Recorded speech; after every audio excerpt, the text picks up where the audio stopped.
नमस्कार, Avon news में आपका स्वागत है और मैं हूं आपके साथ साक्षी। आइए रुख करते हैं तमाम बड़ी खबरों की ओर। रामघाट रोड से तानसेन संगीत महाविद्यालय में उस्ताद शेख साहब के चित्र पर पुष्प अर्पित करते हुए भावभीनी श्रद्धांजलि दी गई। इस अवसर पर वक्ताओं ने कहा कि जल्द ही लोकप्रियता हासिल करना जोखिम भरा होता है, जबकि सच्ची सफलता 10,000 घंटे की निरंतर साधना और अनुशासन से ही प्राप्त होती है। कार्यक्रम में प्रोफेसर परवेज तालिब, MBA विभाग, अलीगढ़ मुस्लिम विश्वविद्यालय ने अपने अनुभव साझा करते हुए कहा कि गुरु की बात को ध्यानपूर्वक सुनना बेहतर भविष्य की शुरुआत है।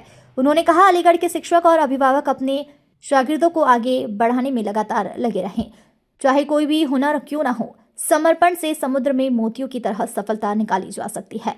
इस अवसर पर परवेज शेख, निदेशक तानसेन संगीत महाविद्यालय, SR चिश्ती, संगीत शिक्षक AMU रियाजुद्दीन शेख, संगीत शिक्षक ब्लाइंड स्कूल अलीगढ़, स्वतंत्र journalist Manoj Aligarh, forest officer की पत्नी श्रीमती रुचि वर्मा, पूर्व पार्षद शरद गुप्ता, गायक राजीव उपाध्याय, पूनम सारस्वत, दुर्गा सांस्कृतिक प्रेमलता सिंह, अशोका गुरु आर्ट, मोनिस खान, नगर निगम, दीपिका शर्मा, विशाल नारायण शर्मा, भारती आकृति शुक्ला, प्राची गोस्वामी, ईशा कुमारी, अरुण खरे, प्रशांत वर्मा सहित अनेक गणमान्य लोग मौजूद रहे। वक्ताओं ने उस्ताद शेख साहब के संघर्षों का उल्लेख करते हुए बताया कि एक बार गंभीर परिस्थितियों के बावजूद वे हार नहीं माने और अगले ही दिन फिर से रियाज में जुट गए। यही जज्बा, मेहनत और गुरु भक्ति नई पीढ़ी के लिए सबसे बड़ी सीख है। आपका नाम? मुझे परवेज तालिब कहते हैं। मैं यूनिवर्सिटी का जो मैनेजमेंट का डिपार्टमेंट है उसमें पढ़ाता हूँ। सर, मैं जानना चाहूँगा कि उस्ताद शेख साहब की आज पुण्यतिथि भी है और जन्मदिन भी है, क्या कहना चाहेंगे?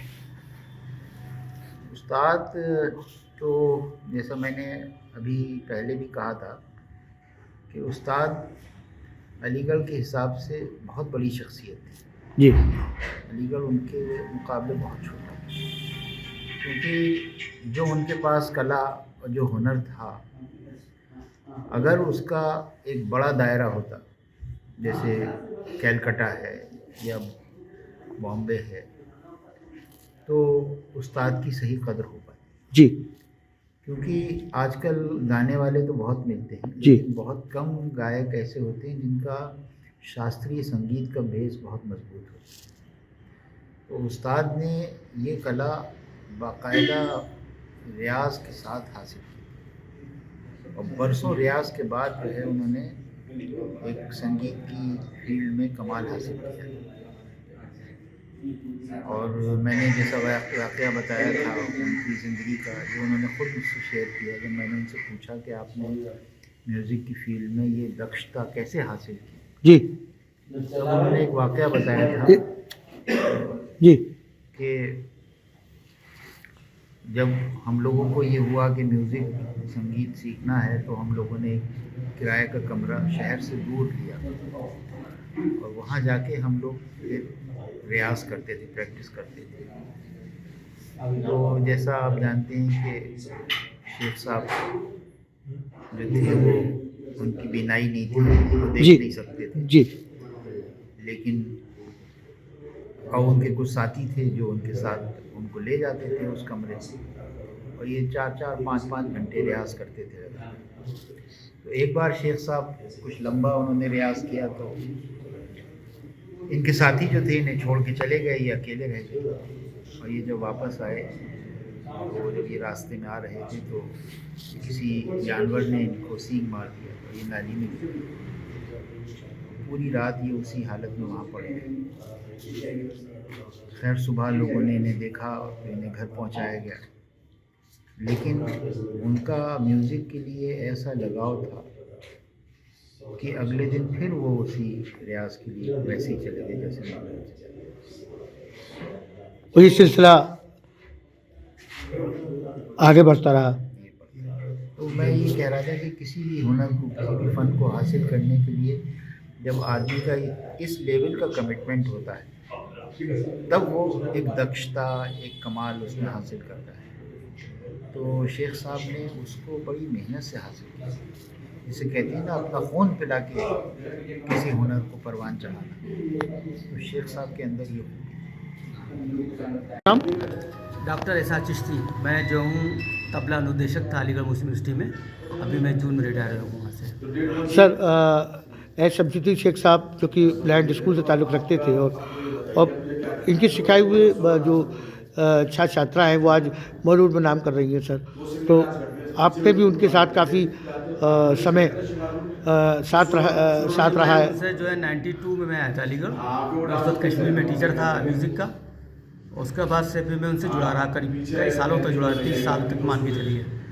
और जो भी, और क्योंकि बहुत बड़ी आदमी थे वो, तो इसलिए हमको पसंद करते थे। तबले वाले और भी थे, तो मगर वो मेरा तबला बड़ा पसंद करते थे। जब भी कोई गज़ल का प्रोग्राम कुछ भी हो, हमको संगत के लिए बुलाते थे वो। और उनके यहाँ हर हफ्ते जो है भमोला में, जो इनका क्वार्टर था, क्योंकि ब्लाइंड में टीचर थे वो, तो वहाँ पे सिटिंग होती थी, तो हमारा जाना लाजमी होता था वहाँ पे उनके साथ। और बहुत ही बढ़िया आदमी, बहुत मिलनसार और ज्ञानी आदमी।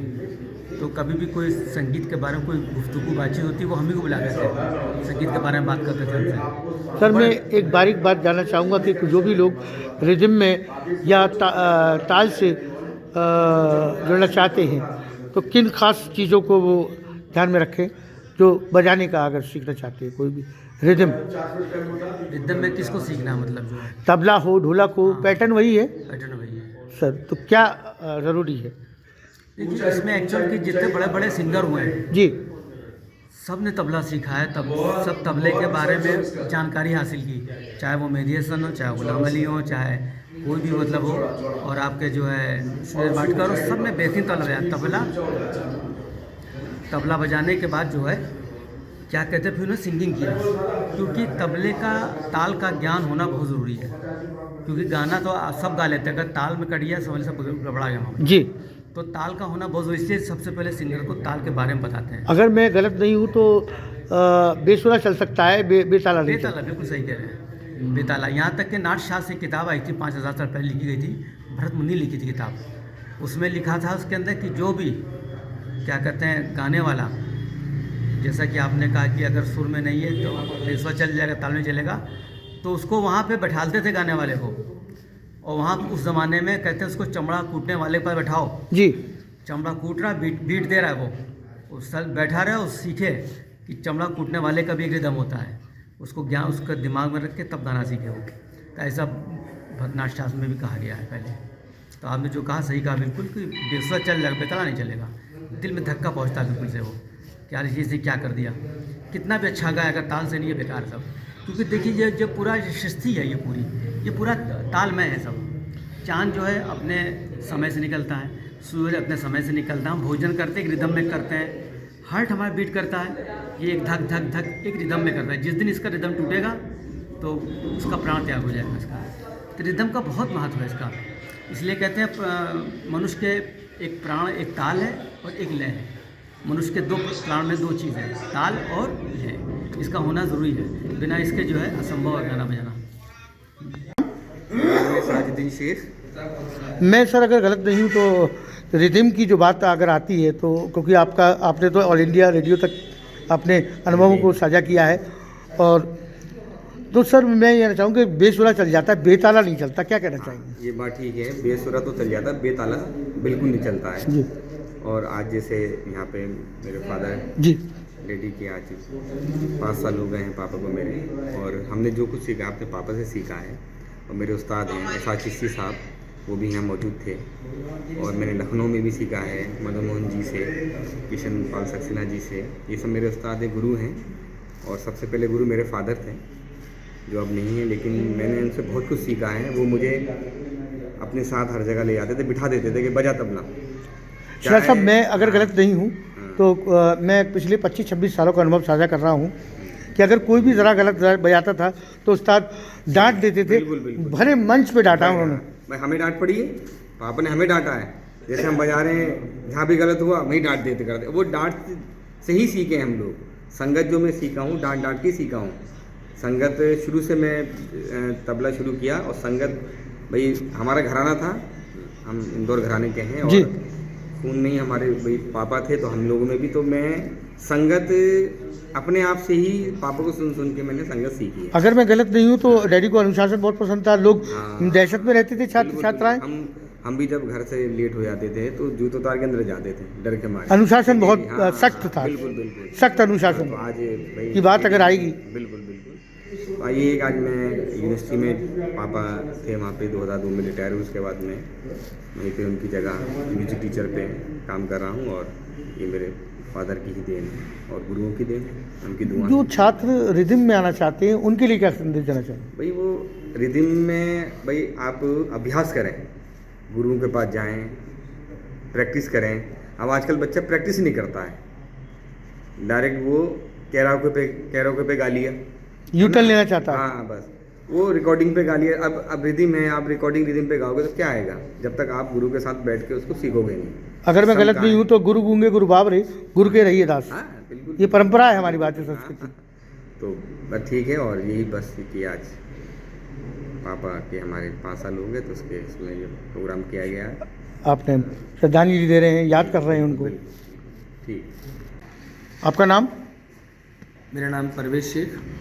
सर, किस तरह का कार्यक्रम आज यहाँ आयोजित किया गया है?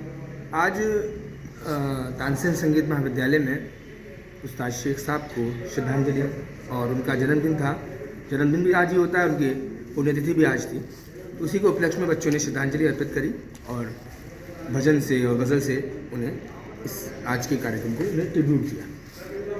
सर, मैं जानना चाहूँगा कि जैसे कि लोग आगे बढ़ना चाहते हैं, कई लोग शौकिया सीखते हैं, लेकिन कई लोग मुकाम पाना चाहते हैं, तो जो लोग मुकाम पाना चाहते हैं तो उनके लिए क्या कहना चाहेंगे? देखिए, उनके लिए मैं सबसे पहले तो उस्ताद शेख सर का एक उद्देश्य था क्लासिकल शास्त्रीय संगीत।